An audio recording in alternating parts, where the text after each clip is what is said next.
Hi friends, இப்போது சுவையான ice cream வீட்டில் எப்படி தயார் பண்ணுறதுன்னு பார்ப்போம். மக்கானா, அப்புறம் என்ன நட்ஸ் உங்கள்கிட்ட இருக்கோ அந்த நட்ஸு போட்டு கொஞ்சம் பால் ஊற்றி ஊற வச்சுக்கோங்க. நான் இன்றைக்கி பிஸ்தாவும் கேஷ்யூவும் போட்டிருக்கிறேன். அதை பிளெண்ட் பண்ணி எடுத்துக்கோங்க. அப்புறம் ஒரு 1/2 லிட்டர் பாலை பாத்திரத்தில் வச்சு நல்லா சுண்டை காய்ச்சணும். ஓரத்தில் வர ஆடையெல்லாம் எடுத்து விடுங்க. எடுத்து விட்டு அதை நல்லா கொஞ்சம் ஒரு 1/4 லிட்ரு வர அளவுக்கு நல்லா காய்ச்சிட்டு நம்ம அரைச்சி வச்சுருக்குறோம்ல அந்த பேஸ்ட்டையும் அதில் போட்டு நல்லா கிளறி விடுங்க. அப்புறம் எசன்ஸுக்காக நான் வெண்ணிலா எசன்ஸ் ஊற்றிருக்கிறேன். நீங்கள் உங்ககிட்ட என்ன இருக்கோ அந்த எசன்ஸ் ஊற்றிக்கோங்க.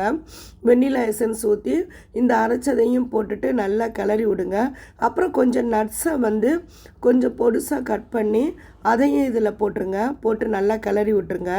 நான் அப்புறம் ஸ்வீட்டுக்காக நான் என்ன பண்ணியிருக்கிறேன்னா தேன் கலந்துருக்கிறேன். நீங்களும் தேன் கலந்துக்கோங்க. அது நம்மளுக்கு ஹெல்த்தியும் கூட.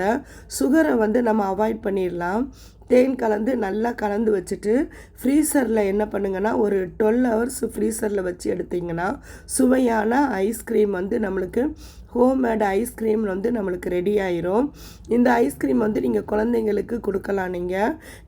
நீங்கள் செஞ்சு பார்த்துட்டு எப்படி வந்ததுன்னு கமெண்ட் பாக்ஸில் பின் பண்ணுங்கள் ஃப்ரெண்ட்ஸ். அதே மாதிரி என்னுடைய வீடியோவை நீங்கள் உங்களுடைய ஃப்ரெண்ட்ஸுக்கும் ஷேர் பண்ணுங்கள். பெல் ஐக்கானை தட்டி விட்டிங்கன்னா நான் போடுற ஒவ்வொரு வீடியோவும் உங்களுக்கு நோட்டிஃபிகேஷனில் வந்துடும்.